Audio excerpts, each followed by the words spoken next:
So what we're dealing with today is we are dealing with our complex numbers. So far in math, you guys have always dealt with real numbers. So I have here a little graphic for us. Here's our real number system that we've dealt with. It's comprised of your rational numbers and your irrational numbers.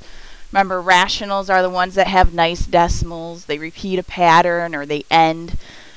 Irrationals are the ones that go on forever and there's no pattern to it, like pi is our most famous irrational number that we deal with, and then the square root of any non-perfect square is irrational. Your rationals get broken down into your integers, your whole numbers, and your natural numbers. So those are all the ones we've dealt with. What's up? We don't call them fake numbers, but what we're going to get into today is there is a kind of number that we call an imaginary number. So what ends up happening is when you are solving your quadratics, we are used to having some that if you graph it, it hits your x-axis in two places, or it can hit it in one place. But either way, it hits your x-axis and you get a number. You get what we call a real number. Whether it's irrational or rational, you still get a real number as your solution. What ended up happening thousands and thousands of years ago is people started realizing that sometimes you got quadratic equations that when you graphed them, they never hit your x-axis. So they would look kind of like that. Or it would be one kind of down here like this. But the point is it never hit your x-axis. So it didn't have a real number solution, but it still had to have a solution of some kind. So that's when they realized that we have numbers that we call imaginary numbers. So these kinds of graphs here, where it doesn't hit your x-axis, it still has solutions, but it has imaginary solutions, or what we like to refer to as complex numbers. So those are numbers that include imaginary numbers.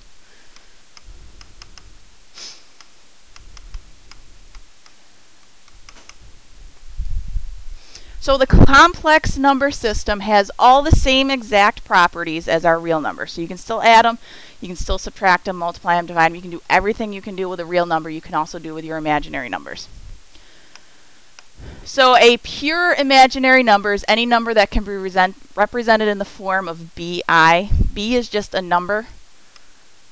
So for example, 5i is a pure imaginary number. Or if I had negative 4i, that is a pure imaginary number because it only has the I to it. A complex number is something like 3 plus 4i because you have the real number here out in front and you have the imaginary number. So we call that a complex number because you have one for both systems. So what we have to first go through is what exactly is our imaginary number. So going through solving our quadratics, we even had one in our notes. You try to solve it and you get like the square root of a negative number. Like for example, the square root of negative 25. If you try to do that in your calculator, it tells you error, non-real number. So that's telling you it's not a real number, and it's right. That's because it's an imaginary number. So our imaginary I represents the square root of negative 1. So if you're trying to take the square root and you have a negative number, you have to do kind of like what we were doing before. You're going to separate the number, where in the first radical, I'm going to put the negative 1. And then if I divide negative 25 by negative 1, what do we get? We would get a positive 25, so that would go in the other one. So all you're doing basically is you're just taking that negative away from the 25. So now, what's the square root of 25? 5. And then the square root of negative 1 turns into an I. So that becomes 5i. And that's us simplifying that one. So let's take a look at our b. So same thing, we're trying to simplify our radical. I'm going to put my two radical signs there. I have a negative 4, so in my first radical I'm going to put that negative 1. And then when I take that negative 1 away, I'm left with a positive 4. So now what's our square root of 4? 2. Again, this negative 1 turns into an I. But I also have to do it times that 3 that was already out there in front, just like we would with our other square roots. You would do it times that number that was already there. So we would get 6i for that one.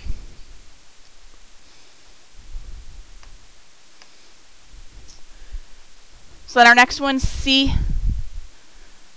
I'm going to put my 5 here. I'm going to keep my 3 halves out in front. I'm going to set up my 2 square root signs. So since it's negative 48, the first thing I'm going to do is take out my negative 1 and keep my 48 there. Is 48 a perfect square though? No, so we've got to simplify that again. So I'm going to turn my negative 1 into the I that it turns into. Keep my 3 halves there. So now I'm just going to find the perfect square now that goes into 48. So this kind of goes back to what we were doing at the beginning of last unit. Who knows it? Our perfect square that goes into 48. There's actually 2 of them. Somebody said it's 16.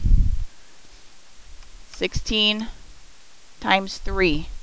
The other one would have been 4 and 12, which yes, that works, but you remember you always want the largest one, which is why we use 16 and 3.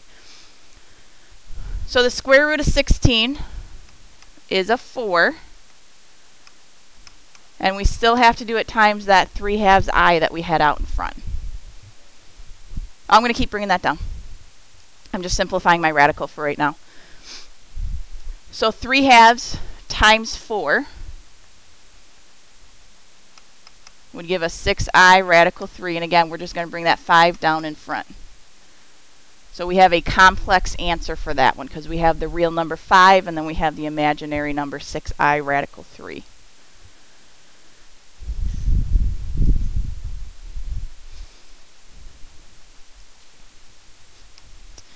So our next part of this is once you get your i's, we need to simplify them just like we do with all of our other numbers. We always simplify those ones.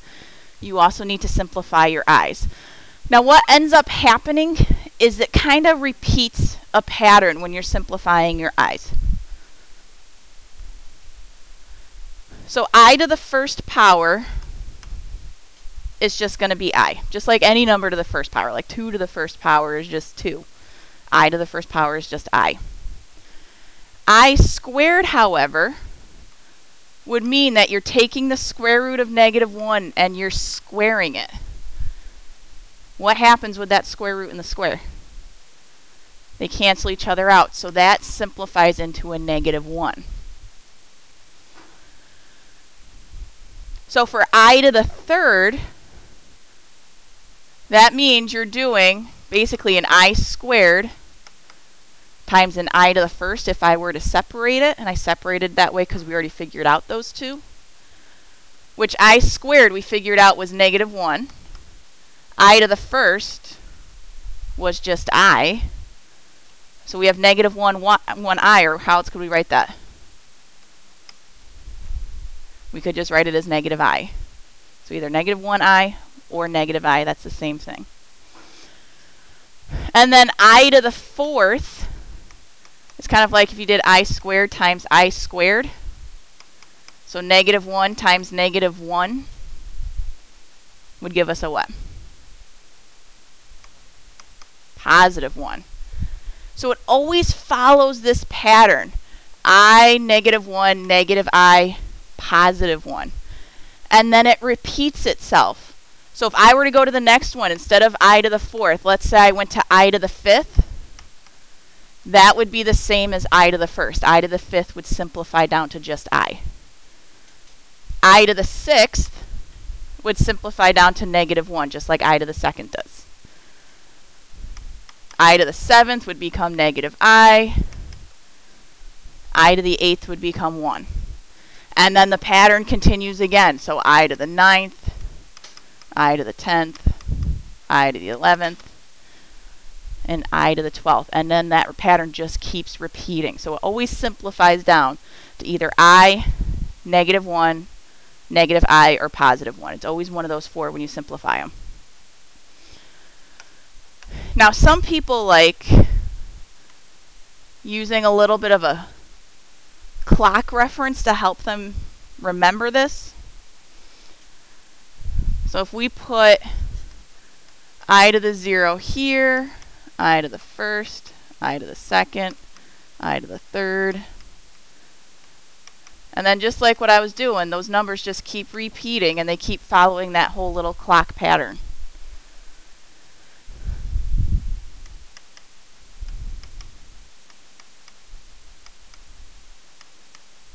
I to the 11th. So if you notice right up here, these are all the multiples of 4. A multiple of 4 is always going to give you a 1. That's going to give you an I. This is going to give you a -1. And that's going to give you a -I. Whatever helps you to remember it, that's what you should use. So it just keeps repeating that pattern. So down below this, what they want us to do is they want us to simplify these I's. So as we saw up above, it follows a pattern of 4. So what we do is we have to take your exponent here, and we have to divide it by 4. Putting that in the wrong spot. 23 divided by 4. Bless you. So we have to take your exponent divided by 4 to figure out which part of that little circle does it fall under. Is it the same as an I to the first? Is it the same as an I squared, an I to the third, or an I to the fourth? So since it's a pattern of 4, it's those 4 things it keeps repeating, you take your exponent divided by 4. So somebody help me out. What do we get? Should be 5 point something. 5.75. Now this is just the decimal form of it. So if you're going to use the decimals, we just have to write our decimals up here. 0.75 is going to be the same as I to the third, because if you think about it, 3/4 is worth how much? 75 cents. So 0.75 is your 3. So that means I to the 23rd is the same as I to the third. So I simplify that 23 into an I to the third. But then if we look at our little list up here, I to the third simplifies and becomes a -I. So then this becomes 8 times -I, so -8I is our simplified version.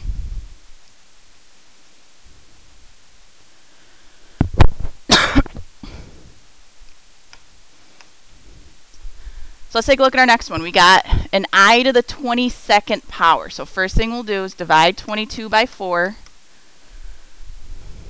What do we get? 5.5. So again, we don't really care about that number in front of the decimal. That just tells us it went through the pattern 5 times, and now we have the 0.5, which 0.5 would mean it's the same as I squared. So our I to the 22nd is the same as I squared.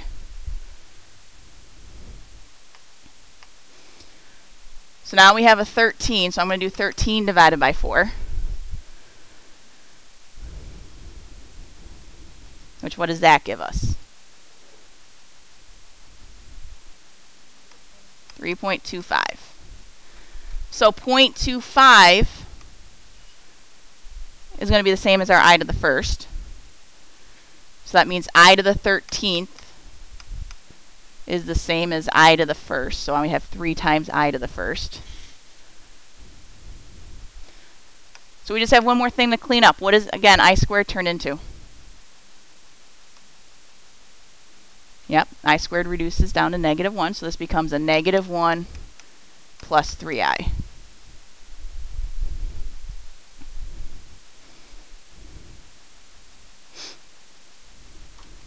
All right, let's try another one. So we got 41 here. So 41 divided by 4, 10.25. So that means this has gone through the pattern 10 whole times, and then another 0.25, so that means that's the same as I to the first. So I to the 41st reduces down to I to the first. So then inside the parentheses I have an I squared. I don't need to divide that one because that's already part of my pattern. I squared turns into a negative 1. So I get negative 1 plus. So then I'm going to divide my exponent of 17 by my 4. So 17 divided by 4 gives us what? 4.25. So again, 0.25 means it's the same as I to the first, so this would just be a 2I.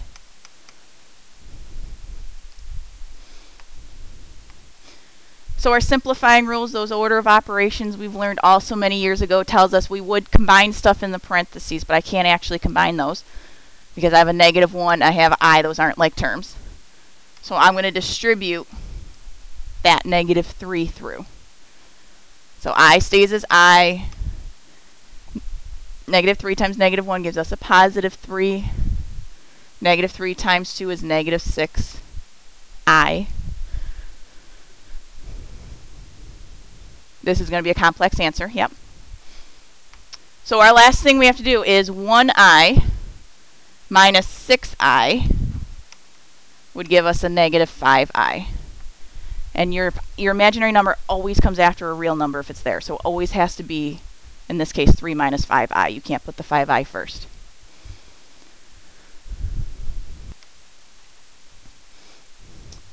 So operations with our complex numbers, as I said, you can add them, subtract them, multiply and divide them, just like we do with our regular real numbers. So you always first have to convert them to A plus BI mode if they currently aren't. So what that means is simplifying your exponents.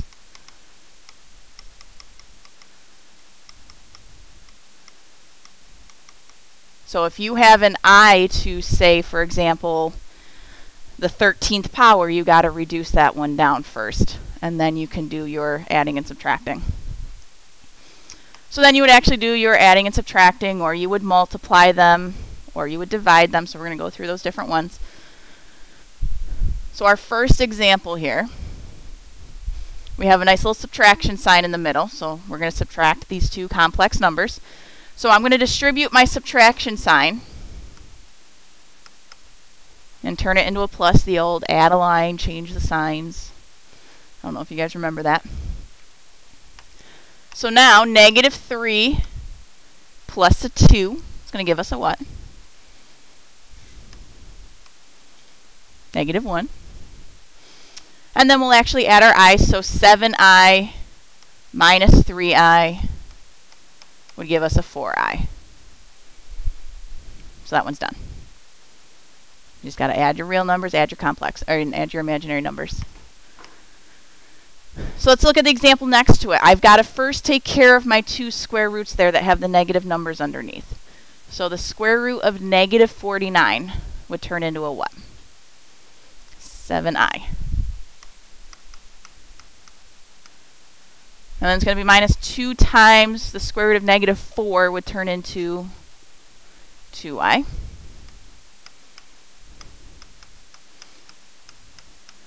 So when I multiply those, that gives me 7i minus 4i, because I got to do that 2 times the 2i first.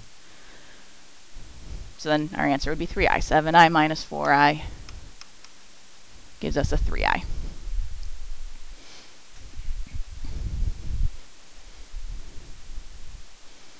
All right, let's try our next one. We got some distributing to do here first. So 3i times 2 would give us 6i. And then that would give us a minus 15i squared, because the 3 times the 5 gives us 15. I times the I, just like you would with your x's, you add your exponents. So 1 plus 1 is how I got my I squared there. So then for the next one, 7 times 3 is 21. 7 times I would give us 7i.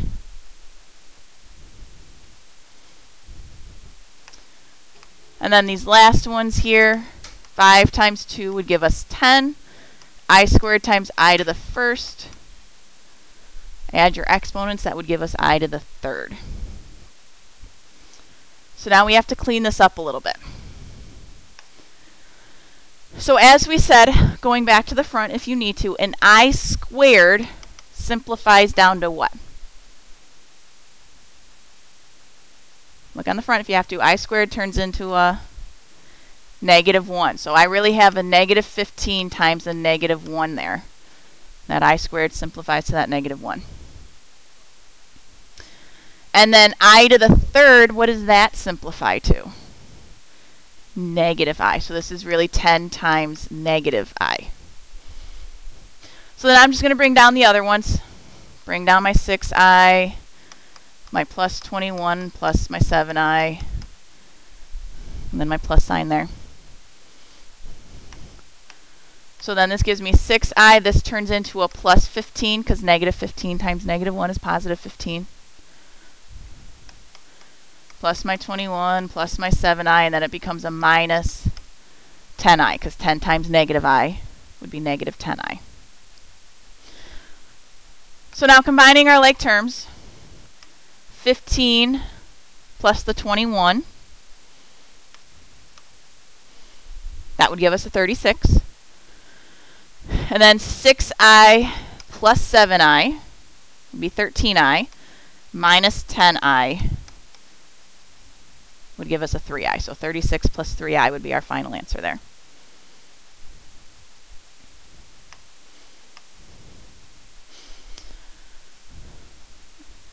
So for our next one, again, you first have to change those radicals with the negatives into your i's before you can do anything. So this would become 4 minus 5i, because the square root of -25 becomes 5i. And this would become 2 plus 7i. So now we have a binomial times a binomial. So this follows our same rules as when we multiplied binomials before. So I'm going to distribute my 4. So that gives me an 8. 4 times 2 gives me 8. 4 times 7i would give me a 28i. So now I'm going to multiply with my -5i. So -5i times 2 would give me a -10i. The -5i times 7i is a -35i squared. So before we combine those like terms, again, I squared simplifies down to a what? -1. So really, I have -35 times a -1.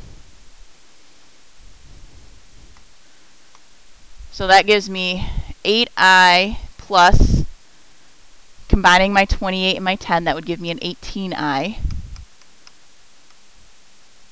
And then plus a 35, because that -35 times my -1 makes that a positive 35. So then adding my 8 and my 35, that gives us 43 plus 18i.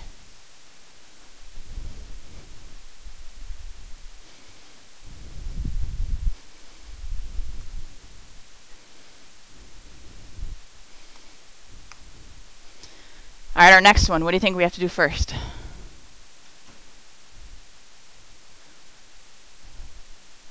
We got to write it twice, bless you. And then distribute because it's a binomial squared. So you got to write it twice and then multiply everything out. So 3k times 3k would give me a 9k squared. 3k times -2i would be a -6ki. Any letter always comes before your I. Your I is always at the end. So then -2i times 3k is another -6ki. And then -2i times -2i is going to be positive 4i squared. So hopefully you're kind of starting to see the pattern. I squared turns into a what? -1. So that's going to change this 4 to be negative. It always changes the sign of whatever number it's with. So we get 9k squared Combining our two ki's, we would get a negative 12 ki, because negative 6 plus negative 6 would give us negative 12. And then we got our minus 4. Bless you. No other like terms to combine, so that's going to end up being our final answer for that one. Bless you. Alright, then looking at the last one on this page. They love to ask this question because people always make silly little mistakes on it. If you look in your parentheses, we have like terms there. We have a 1i and we have a minus 7i, so we got to combine those first. That would give me a negative 6i. And then that's squared.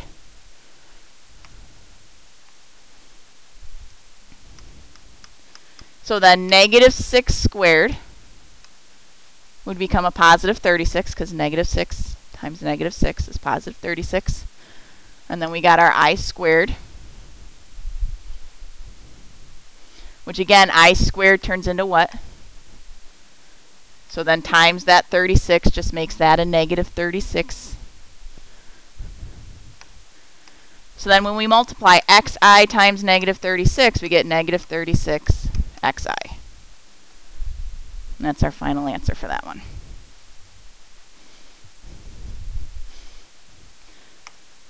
So now when it comes to dividing, the rules are similar to when you had a radical. You cannot have an I in your denominator of a fraction. So really, when we're dividing, all we really are doing is we're rationalizing our denominator. So I can't have this 2i here, so I need to multiply the top and bottom of my fraction by that 2i to get rid of it. So 3 times 2i, multiplying across the top, that would give me a 6i. On the bottom, 2i times 2i would be 4i squared. But again, I squared turns into negative 1, so that just makes that a negative 4 on the bottom. So then we just have to reduce. We can divide both those numbers by 2, so that becomes 3i over negative 2. And that's all you can do for that. You just got to rationalize that denominator.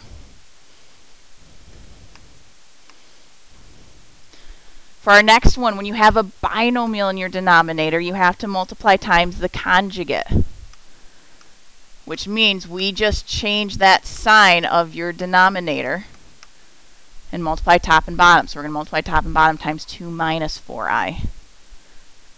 Conjugate just means you change your sign. So we have a lot of distributing to do here. 1 times 2 would give us a 2. 1 times negative 4i would give us a negative 4i. So now my 3i times 2 would give me a 6i. 3i times negative 4i would give me a negative 12i squared.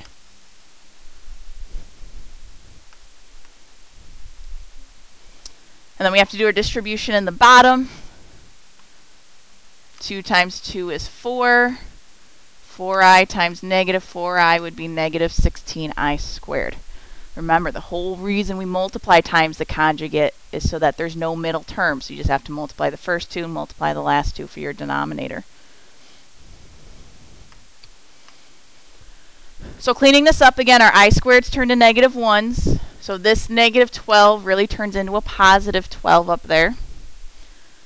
And then my negative 16i squared turns into what?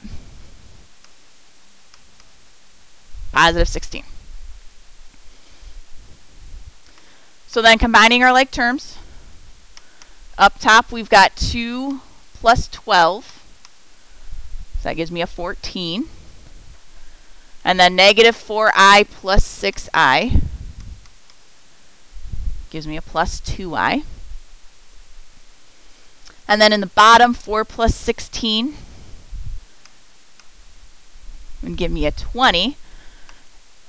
And then all we have to do is reduce. What number can we divide 14, 2, and 20 by? All by 2's.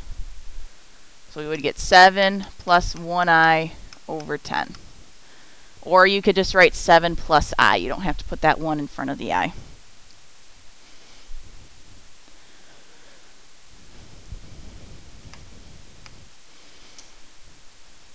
Alright, so next one, this is an example of a question they like to ask. They just simply ask, find the product of 4 minus 5i and its conjugate. Product means you are multiplying. That's a commonly made mistake. Also, product, you got to remember, means multiply. So the conjugate means that I'm going to take the 4 minus 5i that they gave me, and you're going to multiply it times 4 plus 5i. You just change that sign in the middle, just like we did on that last fraction one there. And then we multiply. Since it's the conjugate, you just have to multiply the first two. So that would give us 16. And then you just have to multiply the last two, which would give me a negative 25i squared, because negative 5 times 5 is negative 25, and then I times I is I squared. That I squared turns into a negative 1, so that makes that a positive 25. So what do we get when we do 16 plus 25? 41. So that's our final answer for that. Whenever you do something times its conjugate, it always gets rid of that I.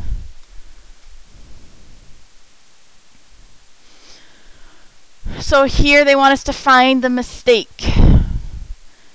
So if we're looking at this, they made a couple of mistakes. Yeah, who can tell me one of the mistakes they made?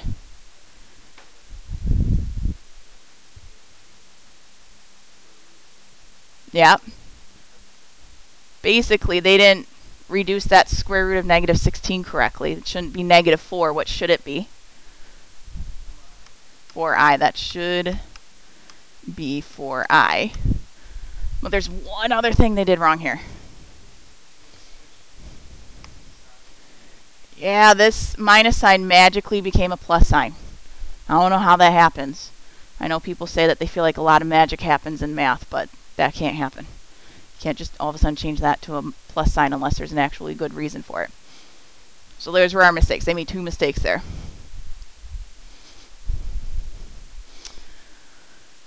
Okay. So our last thing with our complex numbers is you can actually graph them. When you graph them, your real number, so if there's a number out in front, that's your x value. The imaginary number is your y value. The way they actually label your axes is your x-axis is normal, that's x. They label the y as yi, because that's the imaginary number one. So when we're graphing 3 plus 4i, we would just go over to 3 on the x, up 4 on the y, and you connect from your origin to your 1 point and you put an arrow because it creates a vector. So that's a quantity that keeps on going.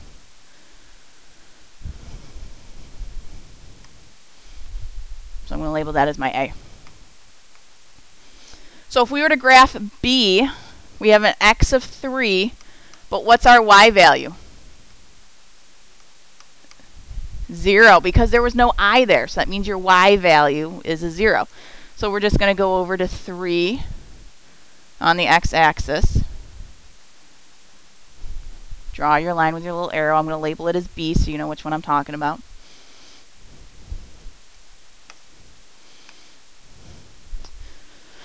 So then our C, what would be our x value? 0, because there's no actual number there. Your y would be a positive 6, so that means we're just going to go up our y-axis to positive 6. Again, connect it to the origin. That one's my C.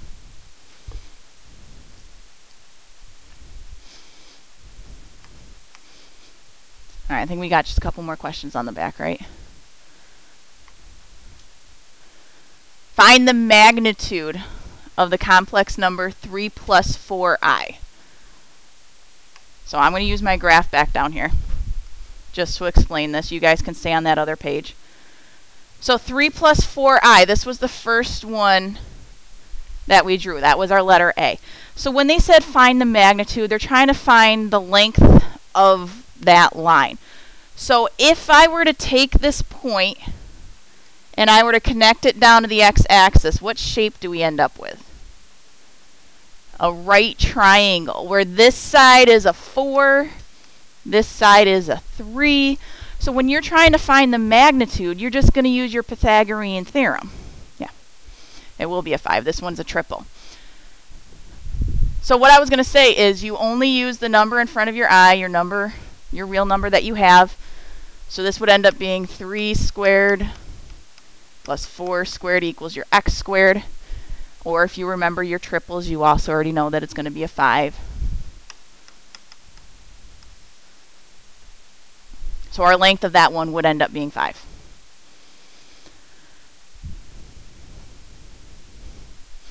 So magnitude is pretty easy. Just take your two numbers you're given. If one of them's a 0, you still square the 0 and add it to the other one squared. If we finished out our Pythagorean theorem here, remember, we would get a 25 equals x squared, and then you take the square root. That gets you to your x equals 5. Example 2, in what quadrant would the sum of 6 minus 2i and 4 minus 5i lie in? So they just want you to add these together first. So my 6 plus my 4 would give us a 10. Negative 2i plus a negative 5i would be negative 7i. So then just think of your quadrant. My x is a positive 10, so that means I would be over here, and then I have a negative 7. So it would be down there, so we would end up in quadrant 4. So that's all they were looking to know there. What quadrant where we'd be in quadrant 4.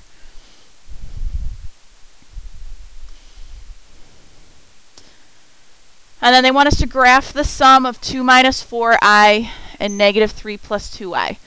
So when they want you to graph the sum like this, what they want you to do is you first have to graph the two that they gave you. So that's my 2 minus 4i. I went to the right 2 and down 4. Then I'm going to graph my other one. That's negative 3, so I'm going to go to the left 3 and then up 2. So there's my negative 3 plus 2i. So then to graph their sum, I just got to actually add those together. So 2 plus negative 3 would give me a negative 1. Negative 4i plus 2i would give us a negative 2i. So then we would graph that one. Negative 1 minus 2i. That would be their sum.